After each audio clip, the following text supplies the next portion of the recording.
Hello, everybody. Welcome to Sonic Talk. Those of you watching the previous show, part of the show, you'll notice that I played the end at the beginning, but I'm hoping that the YouTube version will be all right. Anyway, welcome. This is a music technology podcast. We talk about all things to do with music tech, the news, software, synthesizers, drum machines, technologies, everything that kind of supports that whole role. And before I get onto our guests, I'm just going to do a bit of housekeeping. I want to let you know about what's coming up quickly. Got the Korg Paulee. We'll talk about that review. That's actually already out. We'll be at the Synth and Pedal Expo 22nd and 23rd of March.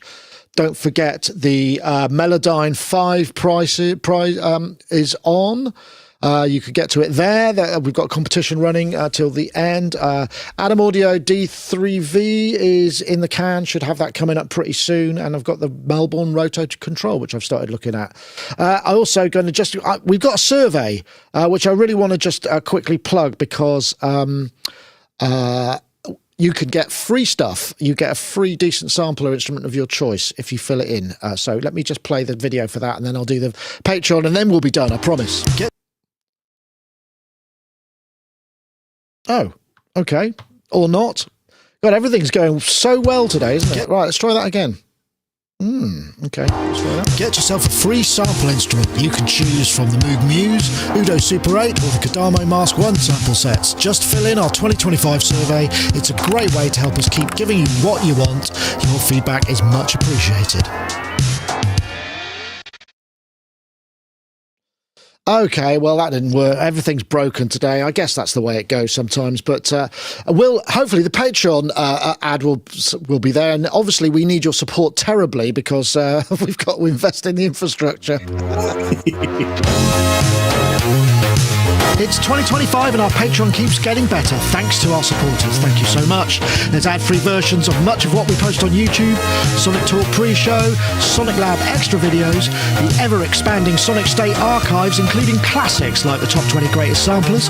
There's Patreon Discord, a monthly hangout, the excellent members map, impulse responses from classic and unusual reverbs, and a growing collection of patches and samples in decent sampler format, including some great Moog Muse samples. In fact, the music you're listening to now by Paulee was made using our sample sets. So why not consider supporting us and keep us doing what we do? Head over to patreon.com/Sonicstate. Indeed. God, finally got there in the end. And if you are a Patreon supporter at the superstar level, we're doing a monthly hangout on Sunday night at 6 p.m. this week. That's the 16th, I believe, of March. So do join us. Anyway, people who have joined us and have been very patiently waiting while I'm floundering around with my non-working technology. Fortunately, this isn't a professional recording session. Otherwise, paying by the hour, they'd probably want their money back. We'll start with DivKid. There we go. Ben, hey. How are you, Ben?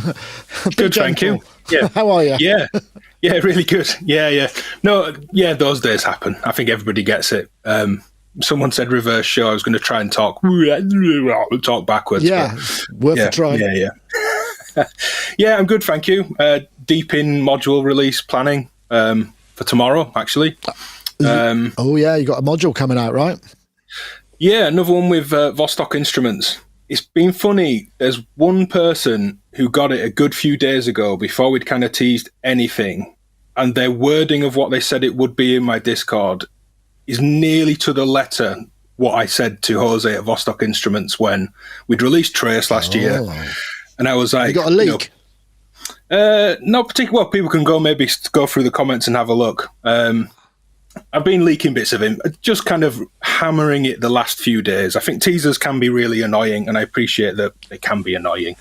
So I think once you're kind of a few days away, I'm fair just to hammer it. And then, it's out tomorrow. So I'm having some fun with it this week. Little 4HP thing. Somewhat related to Trace. That's kind of more than I've said so far. Do you enjoy the process? I mean, is it because you keep coming back to it? I mean, I'm hoping it makes financial sense, but there must be it must be fun as well, presumably. Yeah, I mean, it started with a ton of credit to Bafako because I'd wanted a mute module for ages, going back 7 years or something now that was, and I had one that was literally just sockets soldered to switches to another socket, so the switch would just cut the signal, really rough. There was no elegant mute kind of behavior or anything. And I'd had that for a while, and I was trying to get someone to make it even like that. So we can do it dirt cheap, 30 quid even. Like, we could, you know, there wasn't really much that did it. And then Befako made their Hex Mix module, which had these really lovely switches on them. And I just messaged Manu, who I'd worked with for loads at that point, doing videos for their stuff. I said, can you just give me that, but in a small strip? And he was like, oh, yeah, that's quite a good idea. Yeah, there isn't anything like that. Yeah, we can do that. And then, you know, prototyping back and forth. But they had the technology. It was really easy. It was just literally give me that, take out all the mixer channel strip, just give me the switches that mute things. And it was Manu that said, you know, you should do it as a DivKid thing. I was like, well, it's your thing. Just, you know, say thanks in a manual somewhere or something. Because a lot of that had happened for years anyway. Kind of development, testing, consulting. You know, I've been doing this for a long time with the modular stuff. So, yeah, really kind of credit to Manu for that. And then I won't go through all of them because it'd take a long time. But things like Oct, I was patching lots of LFOs to kind of do what Oct does. So it kind of made sense to try and distill, well, can I really simplify this into one strong musical idea? And then I kind of got worried, you know, people aren't going to like this. They're going to want other wave shapes. They're going to want a sync input. They're going to want whatever. But it kind of going up to Instro with that one and actually seeing a prototype and how quickly they all got the idea, we were like, yeah, let's do it. Small, simple, affordable, kind of powerful musical idea, if you like. But yeah, fast forwarding through it, yeah, I really enjoy it. There are some things where I kind of ask for modules to be made, and then I maybe think, yeah, you don't need me to do that. I really haven't. A bit like Mutes, you kind of think I haven't really done much, whereas others are really quite involved. Either, I suppose, you know, kind of complete finished thing on my side that I'll pitch to someone that I think is kind of appropriate, or maybe there's a bit of back and forth. You know, actually, we don't think a stereo EQ is great on its own. Why don't we add a VCA or blah, blah, blah, blah, blah. And it's really fun.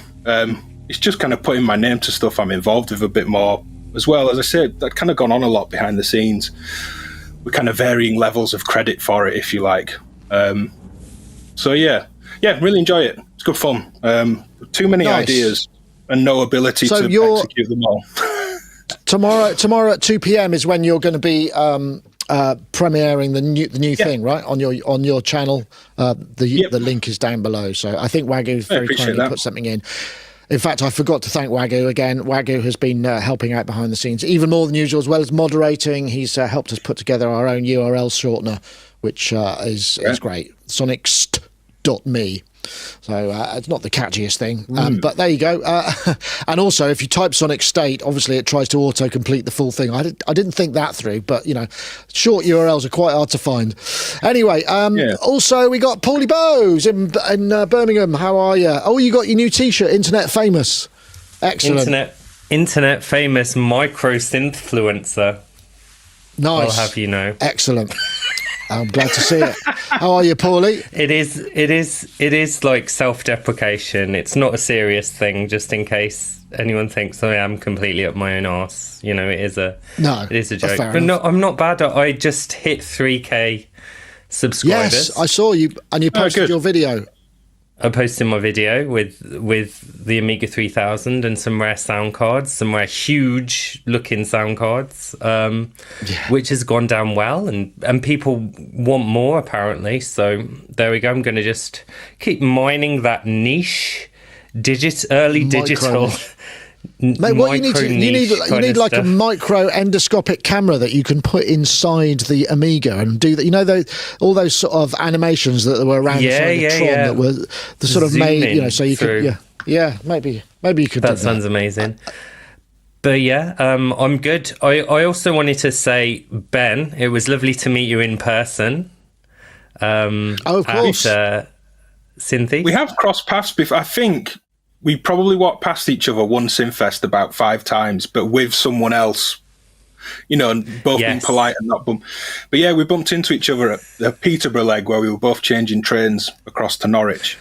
And we proceeded to talk music gear like giddy school children sugared up on sweets, if I remember right. I certainly did. Just rambled for about an hour on the train. Well, that's good. And this guy... approaching you. This guy was absolutely mesmerised by our conversation. He'd been on the train for a while, and he gave me his card. He said, "Oh, I write songs." Oh, And nice. so it was almost like, blimey, you know, I thought people would be annoyed by our conversation, but here they were inspired, so that was really nice. But I also wanted to say that the kind of DivKid journey of designing modules from an ideas standpoint, it's like you have ideas, you have intuitive, you're an end user at the end of the day, and then you pass it on to some tinkerers who can actually get it made, kind of thing. I'm guessing, who can fabricate. My electronics knowledge isn't good enough to do the whole thing. No. So, you know, let people mine do what isn't they can. either. Yeah, mine isn't either, but it's kind of inspired me. It's inspired my journey in pestering Rich from Pittsburgh Modular every couple of weeks with new ideas. I'm like, why don't you try this? Why don't you try this? Why don't you try that? And half the time he's like, nah. But sometimes, you know, but sometimes he's like, yes. yeah, Unsolicited this has ideas. The thing that's tricky is it's that being in tune with each other in terms of an idea. But for a company like Pittsburgh or say Instruo, or it could be Make Noise, it could be Bafako, you know, anyone that's not just a small 1-2 person team, say, they've got their own kind of business to run. And there might be a bit of a conflict in, oh, well, we're about to do a new digital oscillator and your idea's cool, but we can't really put two out at once or whatever it might be. Of course. So there is a bit of a like, oh, they'd have been perfect for that, but they're just not interested. And it's, you know, it's been rejected. It's dumped by a partner kind of feeling. I'd love to see what you put your name to. Me? Yeah, interesting. Yeah. Some very odd ideas. Yeah, some very odd ideas, and some very odd analog ideas, surprisingly. Some very weird analog wave shaping ideas and stuff, which is not what you'd expect from me being a digital fan, but there we go. The thing I love for you or anyone wanting to tinker or just explore sound is VCV rack. For those moments where not everybody wakes up in the night thinking this kind of thing, but what happens if I wavefold a sound and then rectify it, then ring modulate it with itself and then fold it again and then filter it at the end? It's a bit of a dog to patch, that kind of thing. But in VCV, I can do that. And then when you think, what if I do all that twice? What if I think all this big, ridiculous chain is like an FM operator and I want 4 of them? I'll just duplicate 4 times. Amazing. It's phenomenal to be able to do that on like a really nice kind of front interface level without needing to get into code or Max MSP. Yeah. I do that. And that's good. Some of my ideas have certainly been just things that are quite complex to patch up in VCV rack, or even the old Nord modular, you know, which was like the 90s version of VCV rack. Distilled down into a single module, you know. Oh, this row of 20 modules patched ever so precariously. Well, why don't I just put it into like 16 HP with the important bits to tweak, you know? So that's been most of my ideas, basically, where they've come from. Well, distilling things down.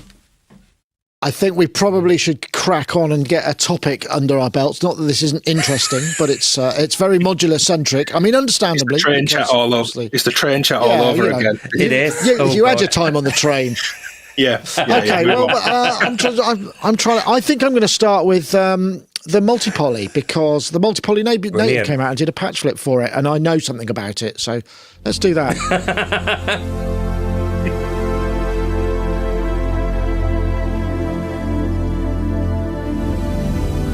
So I did a patch flip on the multi-poly native.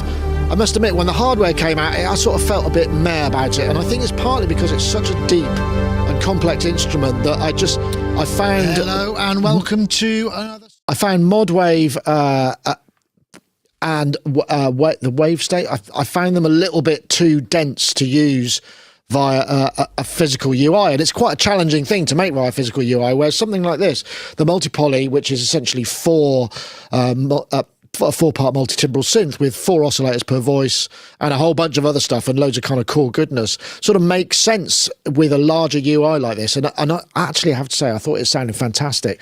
I think it's currently on sale for $149. It's not the cheapest thing, going up to $199, but if you already own a multi-poly, then you get it for $50 as a sort of cross grade, and the patches are compatible. And it's sort of interesting, it's an interesting way to move that kind of lateral between hardware and software. And I mean, I think Arturia are sort of doing similar things, but this is a real just kind of one-to-one. And I mean, there is quite a lot of pigments to it with that whole strip of kind of indicators, and you click on each of the indicators and you get access to the individual modules. I thought this was pretty cool. I don't know whether have you experienced the multi-mod in soft or hardware at all? No, but looking at this, it looks great. I really like the interface. I like that there's a chaos pad slapped in the middle of it, and that noise and ring mod get a kind of big chunk in the interface. I was moaning the other day about the Blofeld to someone that all the interesting bits were on the in-between menus outside of what the kind of default buttons for oscillator, filter, modulators would get to. I have a real love for ring mods. So it's nice to see on that interface that it's there. All the oscillators and key bits are there. I'm just scanning through the carousel of images on the Korg website. Yeah, and a big chaos pad. How easy is it to assign the things to the chaos pad? Is it almost like an XY vector space? Now, this was one thing that I found I couldn't quite figure out. I couldn't find a right-click learn. And that was problematic because obviously because there are 4 synths and there's so much parameters to it, I'm guessing they didn't have an easier... I mean, I may have missed it because I didn't do a full review, and I couldn't find a way to assign XY pads to, if there's an XY. I mean, I guess if you've got an XY pad of something, you could do things like you can trigger the motion and the physics on note on so that there's a sort of a sequence to it. But the actual MIDI assignment was a bit lacking in my experience. It does have the 4 macros, and that's easy to set up, and it's very easy to just kind of go, I like the sound of this one, take this layer, paste it into this layer, do the splitted layer. But in terms of assignments, not so much, not that I could see anyway. I may have got that wrong. I'm out of touch a little bit with modern software synths, but it was nice to see a comprehensive, like, modulatable mixer section. It looks like on the image on the site that the 4 oscillator pans are all mapped to different, I presume different, might be the same, LFO envelopes and things. Yeah, it kind of feels very modular, and kind of how I approach patching of, well, this one's just going to move in the background and it's maybe a simple oscillator layer or a whole other layer of a patch. It looks interesting. I mean, what's the core sound? Like that would be what would draw me to it over, say, I don't know, Phase Plant or Serum or some other kind of big modern polysynth pigment, say.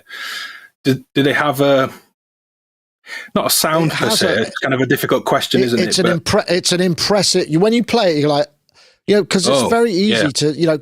when you play it, you go, oh, that's nice. And it's nice pretty much consistently. There's something you go... Whereas some synths you're playing and you go, yeah, that's all right, it's a bit average. But there's something about the actual sound itself that is quite charismatic. It's got something about it, and I don't know, I couldn't put my finger on it, but it does feel quite complete. So I would recommend. I mean, I think some people have said they think it's a bit expensive, and that may be the so, but I mean, they've got the sound engine right, and I guess it might sell some hardware as well, Paulie, I'd imagine. Because it might, you hear that and you go, oh, actually, because to play with it live, I mean, the software is so easy to set up splits and layers. Just go, I want that there, I want that there. I mean, and maybe that would encourage somebody to... I don't think I'd want to program it via the physical UI though. Sure. I mean, I think if you find a synth that you're really at home with, and that you can quickly, tweak to your heart's content, and then you're like, I could buy the hardware version and have that, on the road with me, without having a laptop on stage and looking like I'm checking my email for my gig. By the way, I know I've seen like different schools of thoughts. I don't of thought on that. I don't mind bands having a laptop on stage. It doesn't really. I think if you're just at it, kind of, Yes. Hunched over it, and then hardcore it's Control F. Yeah, it's kind of hard. I think that makes it a little more less appealing. It feels like you're. I guess so. You could be doing anything. How do I know you're doing anything that's actually musically relevant and not? Yeah, it makes sense. But I guess if you've got like something like a live drummer or something behind you, then it doesn't matter, does it? Because they're doing the spectacle of live performance, or dancers or something like that. Yeah, I suppose. I suppose so. I've gone off topics, so. So the multi. Sorry.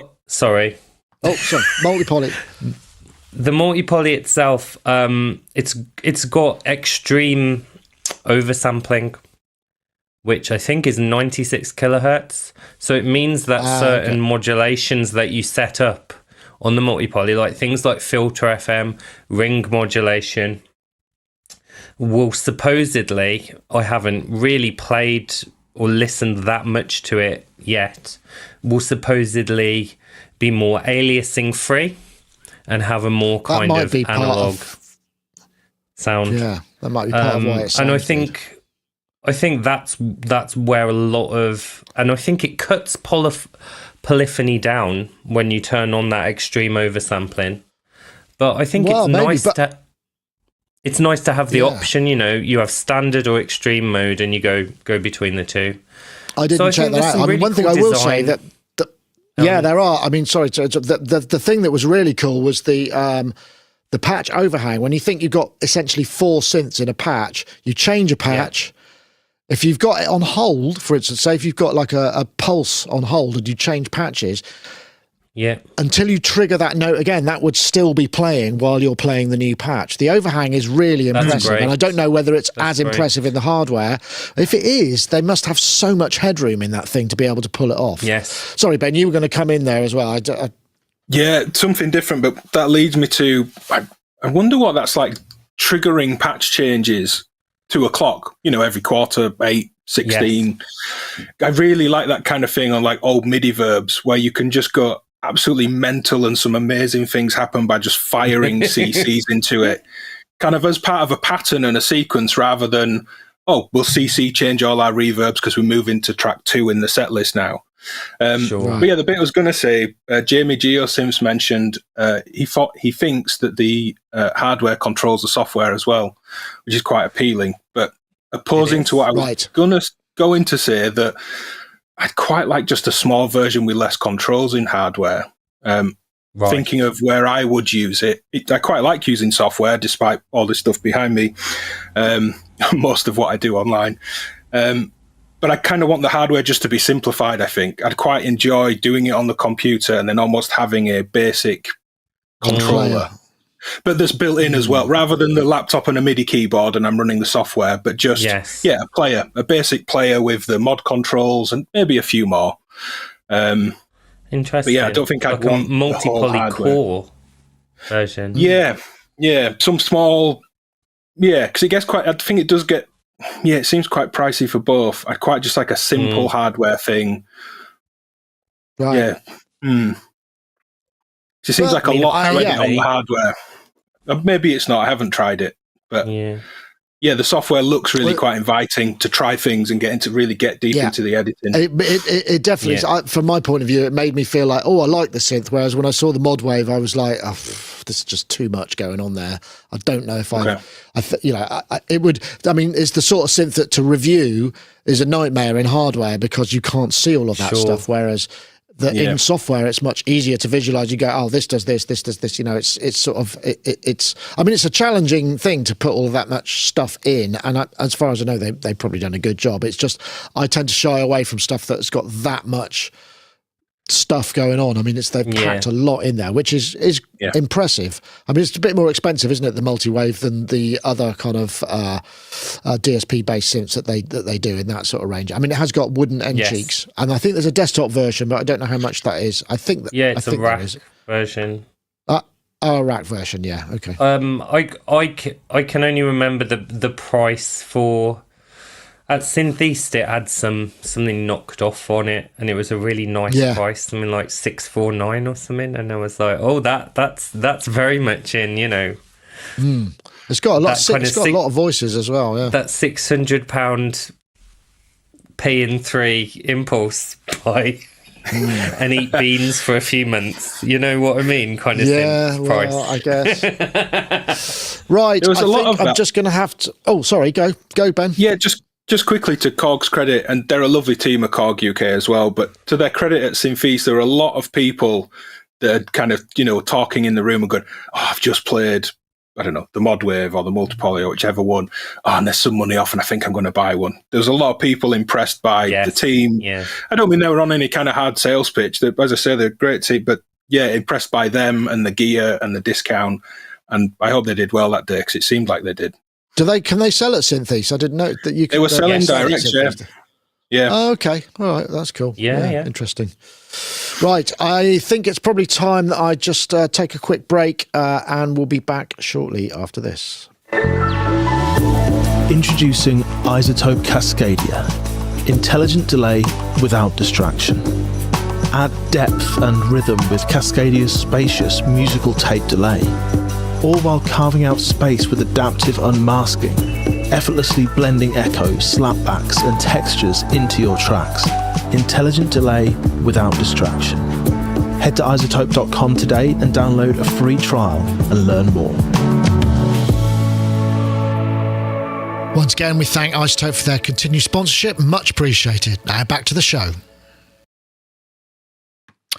Yeah, I should also point out that it was that they were sort of Korg were pushing it at it being a monopoly, and I can't really see any links whatsoever. I think there's a couple. I think they've emulated the envelope curves and the X mod and the X sync, which I guess is a good thing. But I suppose that's it. But they're sort of microscopic features compared to the wealth that's available under the hood. So I should point that out. But if we're talking about classics, I suppose the next topic should probably be the 1080, the JV-1080, which I know is a subject dear to many of our hearts. So let's just drop that one in.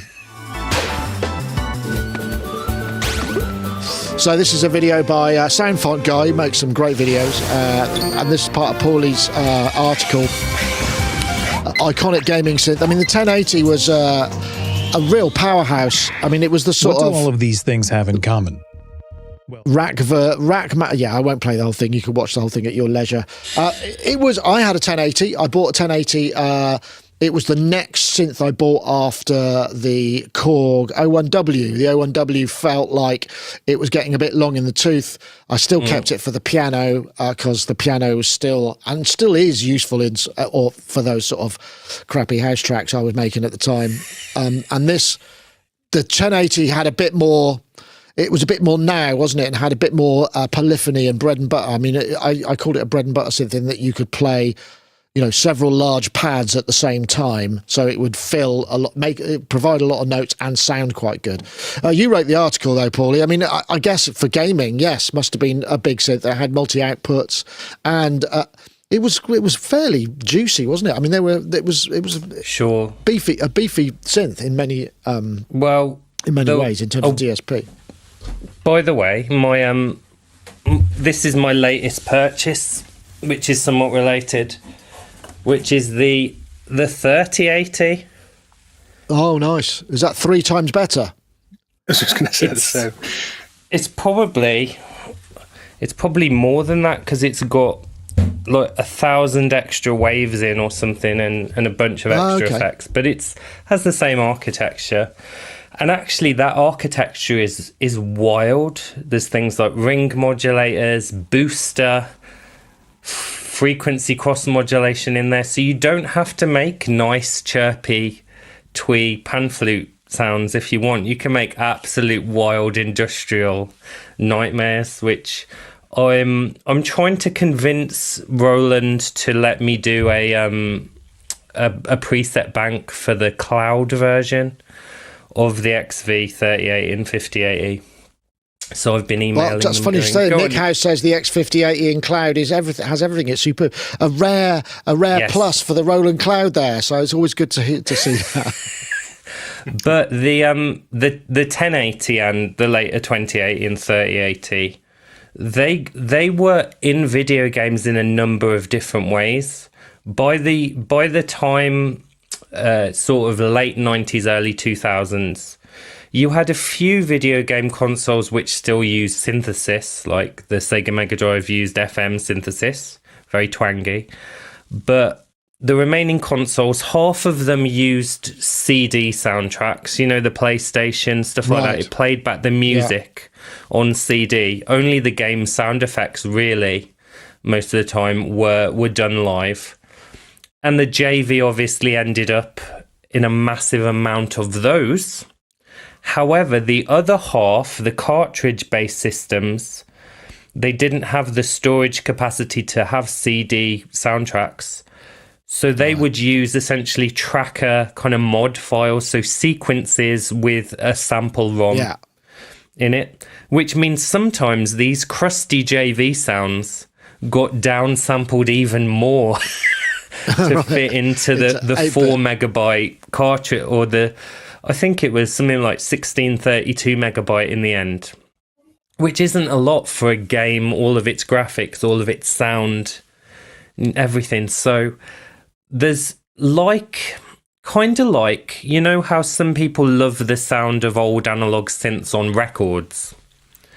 They're nostalgic for that, but it's not just the analog synth, because it's been gone through a nice, it's gone through a nice desk onto tape with maybe nice lexicon effects on it or something like that. Similarly, these game soundtracks aren't really the real JV. They're a kind of more downsampled, slightly more imperfect, different texture version of the JV sounds that are played back on inferior hardware. So that's where I think a lot of the nostalgia is, and I think Soundfunk Guy mentioned it in his rather cool video. But yeah, it's wild the amount of songs and media that the JV ends up in. Everything from those games to Insomnia by Faithless uses the JV pizzicato patch. Oh god, just absolutely wild, the reach of that rack, man. And I remember it being a bit of a nightmare to program still. Even though it had a big LCD, it was just still horrible because you had that part. It's not that great. I don't know.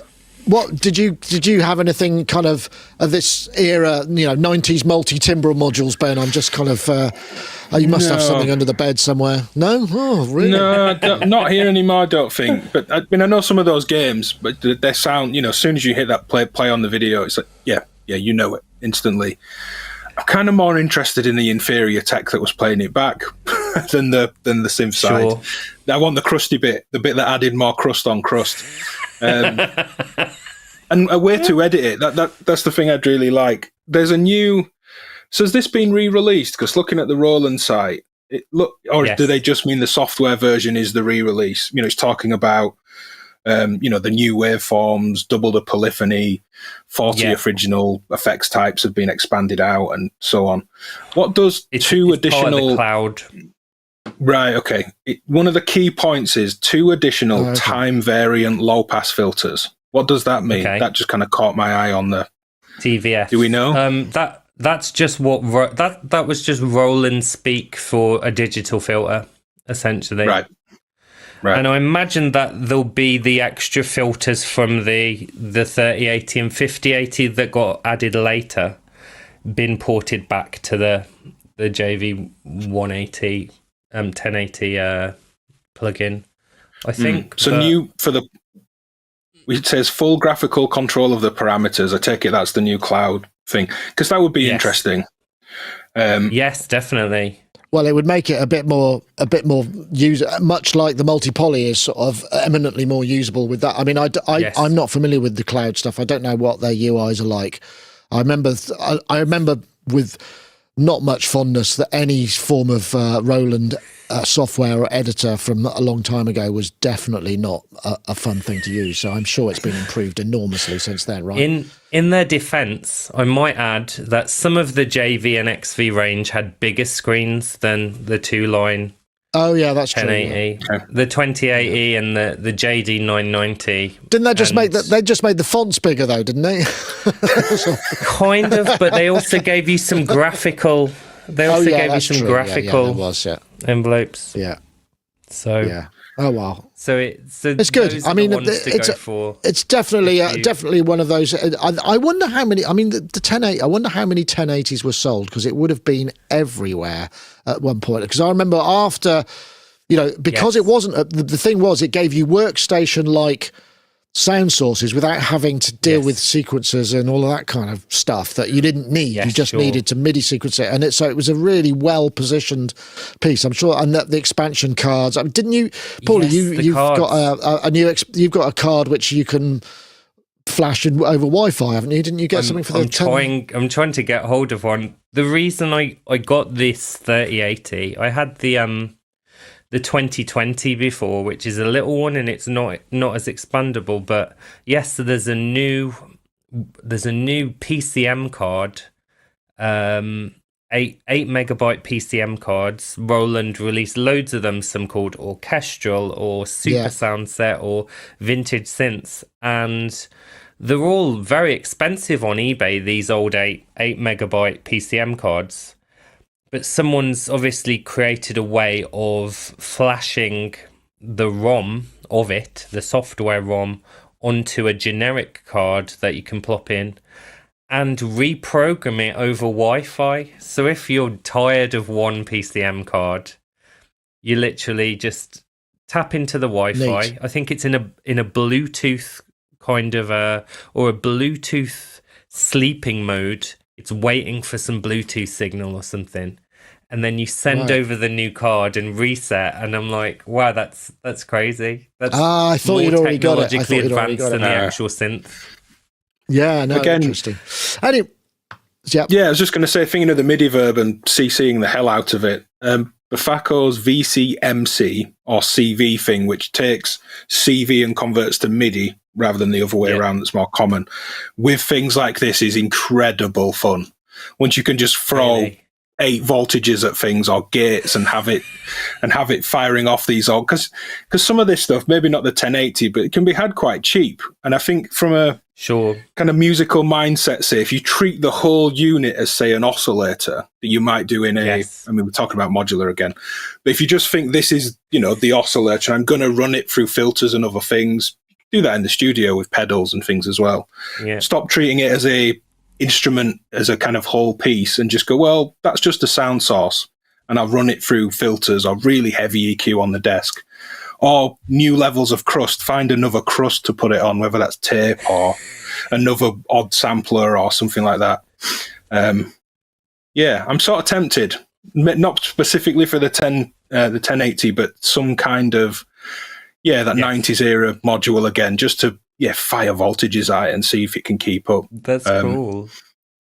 Yeah, you should pop down with that module to mine sometime, and we'll just run it through various 90s modules. That'd be cool. There you go. You can make a set of samples. Yeah, make a sample pack. That'd be cool. Yeah, that's really cool.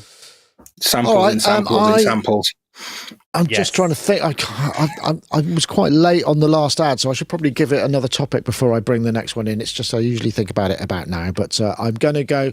So let's just have a look, see what we'll do next. I think. While we're on a nostalgic tip, I just want to say, there is a nod to Skype. Skype is going. Let me just press this button, and hopefully it will play the relevant video. So this is going to be very meta, and I don't think either of you are on this show. So just hold tight. Is it that one? Oh, that's a shame. I've got it. That's because I put it on YouTube. That doesn't make any sense, does it? Anyway, welcome everybody. It's good to have you aboard. We've got a big bumper crop of guests. I'll just show you that. So, all those participants. There's Gaz, Dave Spears, PJ, and Mark Tinley and Rich Hilton, all on Skype. So, Skype's deceased, which is, and I just wanted to play that to sort of to remind people of what an enabler it was. It kind of was the reason that we could do this show back in the day. And there are many networks like it. I know the Twit network started off on Skype. We had an insanely complex thing. It's going to show, I think they're switching it off sometime in May. I think they bought it for, let me see, what was it? It was, I'm trying to find the the topic. Skype ceased, yeah. They bought it, where is it? It was acquired 14 years ago by Microsoft for $8.5 billion. Wow. And is now being retired in favour of Microsoft Teams. They're going to move everybody over. I mean, Skype used to be. It's the classic sort of story of the A&R man that's turned the Beatles down. You know, it's that sort of story, isn't it? Whereas like Skype was perfectly fixed to do what Zoom did, but they didn't. Yeah. And for some reason, and now they've been completely superseded. I think part of it was to do with the fact that I was talking to Ben about this, was because Skype is peer-to-peer, it means that there was things happening on remote computers that Microsoft didn't have any control over. And it's not a control thing, it's a liability issue. So I think they felt that it just didn't fit with their corporate legislative position, which is a bit dry, but I think if it doesn't, it doesn't. So yeah, that just feels very sad, but it's sort of with a slight tear. I mean, Skype enables so much stuff. I mean, this is pre-COVID, but being able to make international phone calls for the first time without having to spend a fortune on it. Yes. I don't know, Ben, whether you big Skype user. It did so much stuff, isn't it? Yeah, it was. Yeah. It was the way. Yeah, I mean, I haven't done any live stream stuff for a while, but Skype was how I was doing live events for a long time. And it was the one. I remember Zoom coming along and kind of going, well, why? Because I use Skype, and people I work with or friends I catch up with, it would just be a Skype, either link or email or invite. Yeah, it's kind of sad to see it go. I mean, I understand the liability thing. If it's used in ways it shouldn't be or illegally and they feel liable as a corporation, then I get it. But yeah, it's a shame of God killing a product you've just paid $8 billion for. Well, not just straight away, but they might have made that over the period of time. I think I had an interaction with Skype literally before I went to LA because my phone account stopped making international phone calls, and the only way I could figure out how to do it was to get a Skype account, put some credit in it, which was actually really difficult. So I've still got some credit in Skype, but it meant I can make international phone calls because they stopped that. It stopped happening. I know, Paulie. I mean, Skype for a lot of people also it was to do. People used it to do before Zoom to do kind of like one-on-one, classes. So if you're a guitarist, you could be doing guitar teaching remotely to somebody else, and it was quite an enabler from that point of view. It just seems quite sad in a way.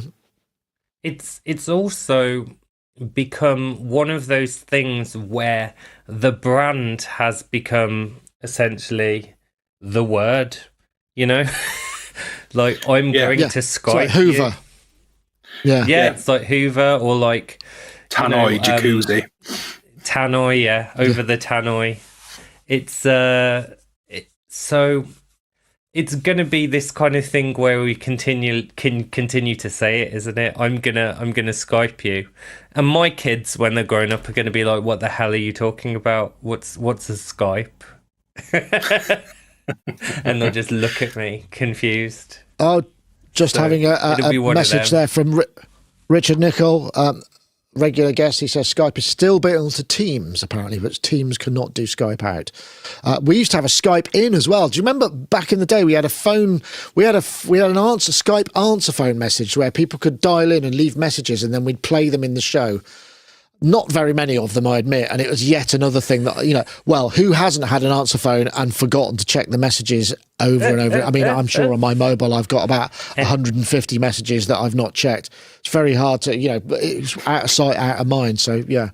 But any all of that profanity stuff, anyway. in those answer messages? Gosh, I don't remember. I mean, honestly, I don't remember any of them. I mean, I know there were a couple. There was, somebody said, I'm in so-and-so and, listening to such and such and had a question. It's quite a nice idea. I like that. But I suppose now it's just like, well, just come on the show. But I mean, that's a bit more risky. Obviously, if you're live streaming, it's kind of, you can't filter it in any way. It gets a bit more tricky. You might have somebody a bit loopy. Of which there seems to be a disproportionate amount of people in our industry, but we just gotta. We try. I'm quite happy that I'm quite happy I'm not within that group of people that you think are a bit loopy. It's quite a compliment. Well, there we go. Yeah, you've proved that you can be trusted live on air with some live airtime. That's Ben as well. So.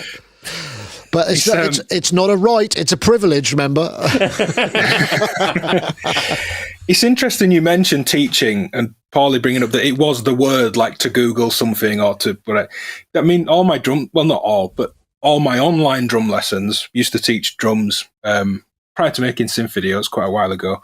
But it was advertised as Skype lessons. It was never online video lesson or any other product. It was always Skype lessons, and every other music teacher I knew would have that. In person at their place or yours or wherever, or in the school or college they taught in, and Skype lessons. Yeah. Interesting. Yeah, we'll shed a tear for that.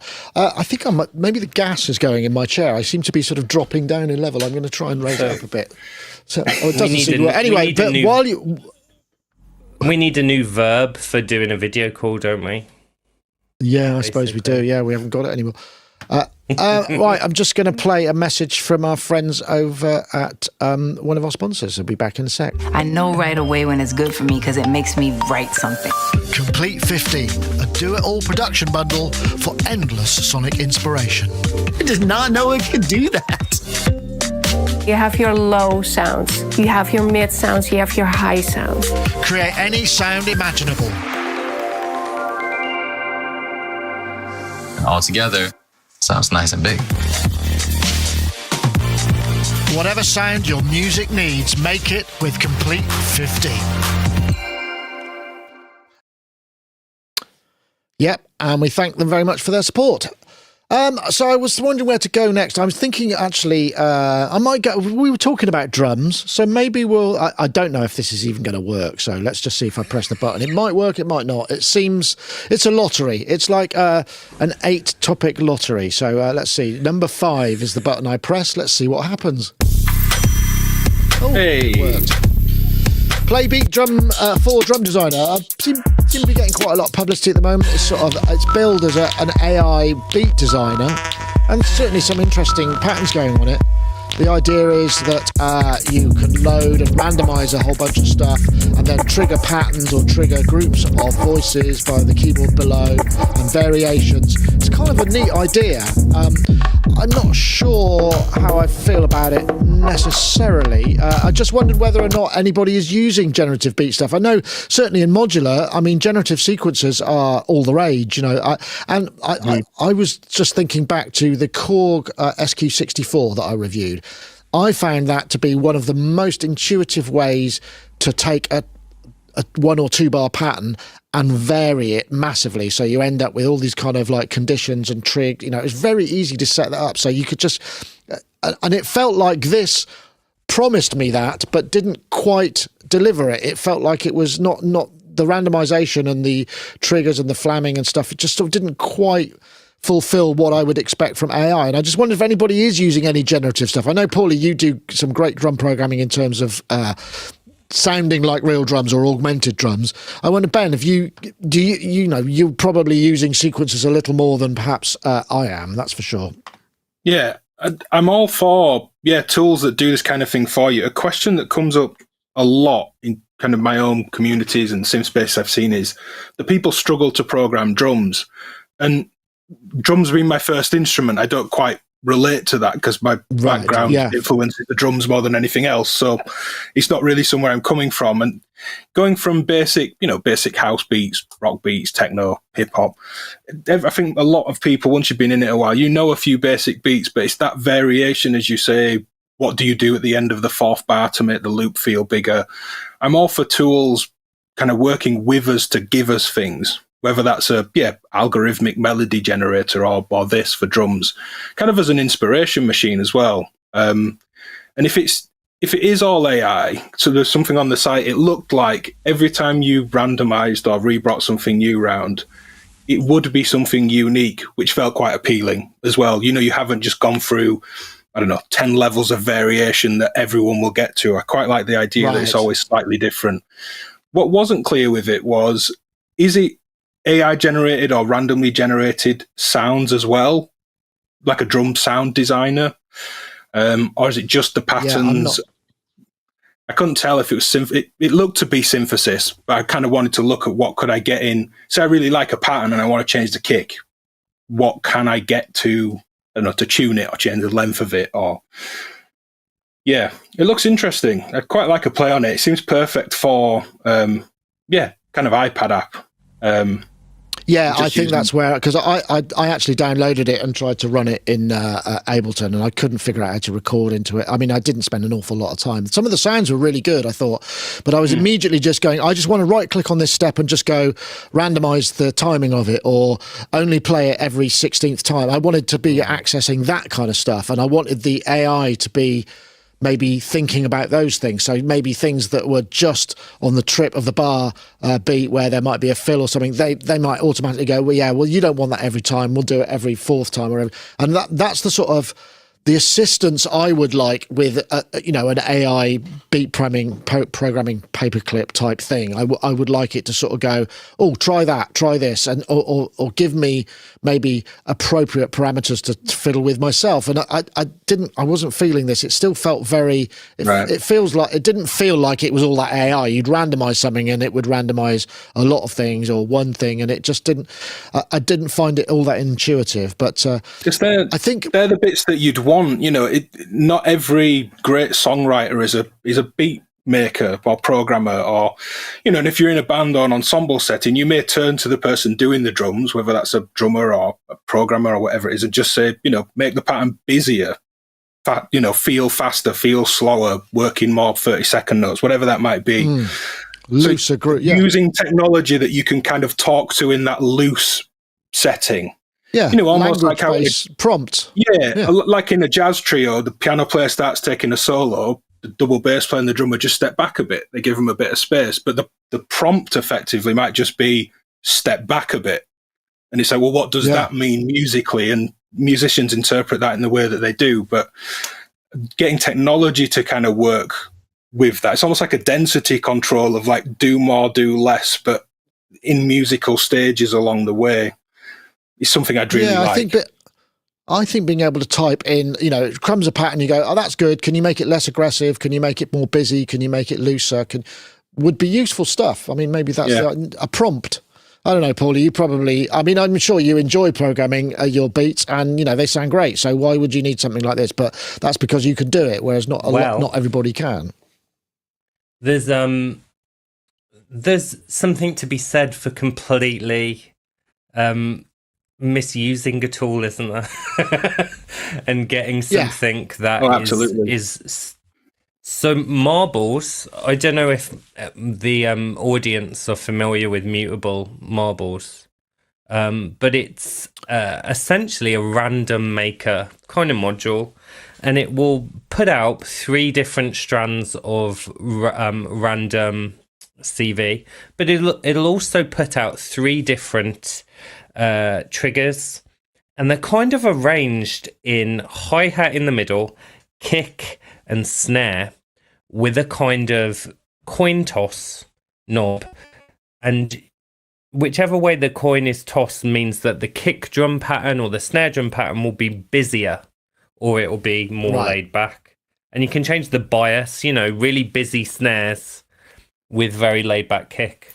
And it sounds very 4/4. Most of the beats sound boom, boom, barman kind of thing. So in my latest Friday Fun, I was like, why don't I program a beat in 3/4, but give, marbles its 16th clock and see what it does, 4/4 over 3/4. And it ended up sounding really cool. So there is, something to be said for taking one of these it's algorithmic random maker / generative tools and using it in an unexpected way, Absolutely.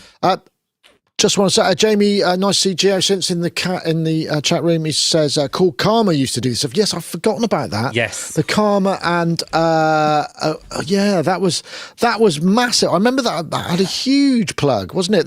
That was intelligent arpeggiators. It's sort of, wasn't it the precursor to some of the stuff that the Yamaha things did as well? Because Yamaha ended up in their later workstations, adding these kind of intelligent arpeggiators. It's almost arranger style stuff, but not quite, something a bit different to it. But I think that's the thing. It's in between. There's got to be, in the same way that there is a language for auto accompaniment. You know, you play chords in a certain way, and you know it'll be it's usually triads. This will be augmented. This will be a major. This will be a minor. This will be a seventh, and they're not proper chord voicings, but there's a shorthand for it, isn't it?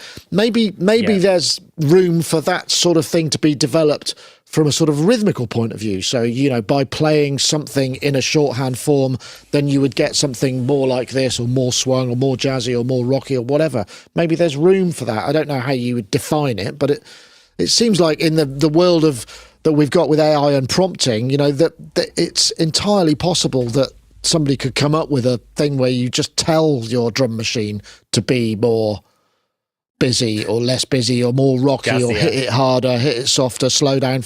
I mean, why not? Imagine. I mean, I imagine you can imagine Steinberg, can't you? Because there's all that arranger track stuff which they really pioneered, where you can put stuff across the top. You imagine you just put a little marker in and it just says slow down a bit here, you know, or change key, whatever, you know. That could be. It's starting to sound like Logic's drummer. I think the sliders on that are sort of like that. More of this, less of this. Busier, faster, more complex, simple but loud, complex but soft. You know, almost chaos pad and slider type interface to be, I say it might be hard and soft in one direction, simple and complex in another, and you kind of morph and automate between. I like it hard and complex. Yeah, but the thing about that is it's still only got you know, two axes, whereas if you define the axis by saying make it more like this, and then that slider still works with those parameters, and then all the rest when it's just a simple, you know, that's what you've got, and it is still algorithmic, maybe it needs a bit more intelligence to it. But I mean, imagine it's very difficult. I'm not saying it's going to be easy. You'd need a load of kind of I've played around with some of this though, in terms of ultimately what would be module ideas, but they're way off. It's not something I'm working on. But if you were to be told to play less, you know, kind of, let's say we're playing together on synths or acoustic instruments, whatever, you wouldn't, in just a kind of probabilistic fashion, let every potential note not play in a drum beat. You know, so it's a really busy pattern like an amen with lots of snares in. You're probably not going to take the downbeat out. It will be all the extra ghost notes and the extra hi-hats and the extra bits of fills. So something that more intelligently, you know, in a James Brown fashion, make sure you hit the one. So there's a kick drum on one. That one won't disappear because you kind of pull the probability back, but the others might. And it's kind of assigning rules to certain instruments on certain steps. Almost like linear drum beats, which is an acoustic player. All that means is just hit one thing at once. So there's no kind of snare and hi-hat at the same time. So you have to have a priority. Well, on 2 and 4, the snare's probably more important than the hi-hat. The kick's probably more important on step 1 or beat 1 than anything else. So you get this really nice, interesting... It's like David Garibaldi from Tower of Power. Did a lot of linear drumming and had a great book on playing that stuff and learning that stuff. You kind of need those rules to know that's what that would sound like, or to know what the rules are to break them. But yeah, just in a term like probability, you can't just strip everything away because you end up left with these quite odd patterns that don't quite work anymore. They need to try. Should be suppose doable. The other thing is, you know, it should be. I mean, you know, things like describing, you know, just controlling how open and how sloshy the hi-hat is, for instance. That is a very, very specific and a very a kind of technique for, you know, implying all sorts of stuff in more traditional beats. You know, when I was programming drums, I used to use that a lot. The openness of the hi-hat. I mean, that's back then when you only had sort of 3 hi-hat samples: closed, slightly open, and fully open. You know, and I would try and kind of do that, but that would imply the energy and the urgency to things. And those are I mean, it can't be that hard, because I mean, I thought a MIDI data is MIDI data, isn't it? It's not like, you know, it's on a grid. It could probably, something could learn how to do that stuff. I mean, maybe something already is. I mean, I don't know. It's interesting. Technology made by the musicians, maybe. You know, it's almost like the tech's not quite being made by the people that want to use it. Maybe that's really unfair and a vastly incorrect statement. I don't know. wasn't there that CEO guy who said musicians don't like to make music? Oh, yes. I read that in the news. Spotify. So maybe that's... No, it yeah, wasn't maybe that's Spotify, was it? It wasn't Spotify. It was Sumo. something. It was the Suno guy. I talked about that with Jessica Powell. I broke a window. No. Yeah, it was. Yeah, it was very unfortunate. But I mean, it meant. No. But you know, look. You know, we are as a society driven by convenience. You know, that seems to be the most overriding factor in the way that we choose to buy things. And then every once in a while, you kind of go, hold on a minute, I'm paying how much for this? And you just, you didn't, you know, but because you were prepared to take, there's this sort of implicit concept that you think just because it's convenient, it's been made by somebody who is being nice and is not overcharging you for that convenience. But actually, it's really not the case. Anyway, that's a whole different topic. There's some fantastic theories about all of this stuff at the moment, which are floating around. But that would be a different podcast, I think. So, Ben, you're launching the module tomorrow. Is it going to be in stores? Straight away? Yeah. Brilliant. So 2 p.m? Yeah, 2 p.m. tomorrow, UK time. The premiere is up now. I mean, the link's there on my YouTube channel, but 2 p.m. tomorrow. Okay. It'll be available, as what do they say? In all good stores tomorrow. DIY kits assembled. Kind of global release tomorrow. So yeah, new DivKid module. Excellent. Brilliant. Well, I'm looking forward to that, and I guess that means you're going to be busy. Is it like book signings? You got you got a whole day of media ready going. You know, doing a small tour of establishments. I was going to say, they come to me. I live in Bradford, of all places. So yeah, Britain's worst city, as it's often voted. You can come to Bradford, and I'll sign the back of your module.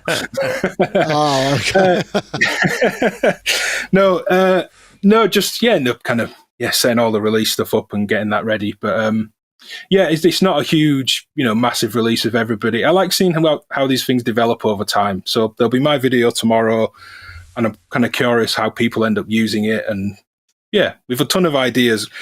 Trying to make stuff last a long time is the plan. Like, how or when you do things and not doing everything at the release, and what ideas we hold back to kind of show in 6 months' time. And then that all fluctuates with stock. It's like, oh, God, we were going to do a second video in 6 weeks, but we can't get a part. So do we hold that off to... It's all that behind the scenes, trying to work that out, which takes a lot of time. Yeah, absolutely. All right, fantastic. And Paulie, I don't know what's next for you. Thank you very much for the Synth East video. That went down very well. So what's next for you? Yeah. I obviously more articles, a couple more things I've got another pedal to review for this channel, and probably, more diving into niche digital junk on my own channel. So if you haven't seen it already, go and give my new video a watch, because it's kind of interesting. That's your next t-shirt. Niche digital junk. Kind of interesting.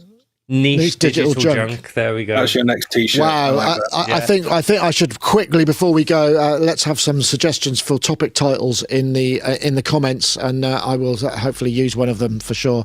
And don't forget to is that going to work? Yeah, do the Sonicstate Survey if you want to get one of our decent sampler instruments. I think it's the Moog Muse, the Udo Super 8, and the Kodamo Mask, and we've got a whole bunch of new instruments coming up as well. So we're going to be pushing those to try and get people to fill in the survey, want to know what you're interested in, and all that kind of stuff. So, all right, well, thank you everybody. It's been a great show. Thanks to all our online commenters and everything. We will see you all next week. Oh, don't forget, if you're at Synth and Pedal Expo on the 22nd and 23rd of March, we'll be there too.